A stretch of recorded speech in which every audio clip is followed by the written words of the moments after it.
भोले भाले आदिवासियों के सामने रखा था कि हम आपके अधिकार के लिए लड़ रहे हैं, हम आपको न्याय दिलाने के लिए लड़ रहे हैं, हम आप विकास से महरूम रह गए हो इसलिए लड़ रहे हैं। मान्यवर, आज बस्तर से नक्सलवाद लगभग समाप्त हो चुका है। बस्तर के अंदर हर गांव में एक स्कूल बनाने की मुहिम चली। बस्तर के अंदर हर गांव में राशन की दुकान खोलने की मुहिम चली। हर तहसील पंचायत में पीएचसी सीएचसी बने, इनके आधार कार्ड बने, राशन कार्ड बने, 5 किलो अनाज मिल रहा है, गैस के चूल्हे वितरित होते जा रहे हैं।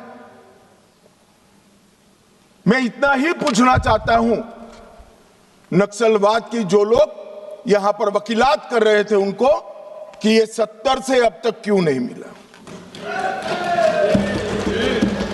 पूरे देश को तो 2014 में नरेंद्र मोदी जी की सरकार आने के बाद देश के हर गरीब को घर मिला, गैस मिला, शुद्ध पीने का पानी मिला, 5 लाख तक का बीमा मिला, प्रति व्यक्ति प्रति माह 5 किलो अनाज मुफ्त मिला।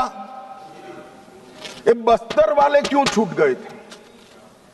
मैं इसलिए कहना चाहता हूं मान्यवर कि सत्य को झुठलाया जा रहा है। ये बस्तर वाले इसलिए छूट गए थे कि वहां लाल आतंक का परछाया था, इसलिए वहां विकास नहीं पहुंचा था। लाल आतंक का परछाया विकास नहीं है इसलिए नहीं गया था। लाल आतंक का परछाई वहां पड़ा था इसलिए विकास नहीं पहुंचा था। आज परछाई हट गई है और बस्तर विकसित हो रहा है मान्यवर, बस्तर में विकास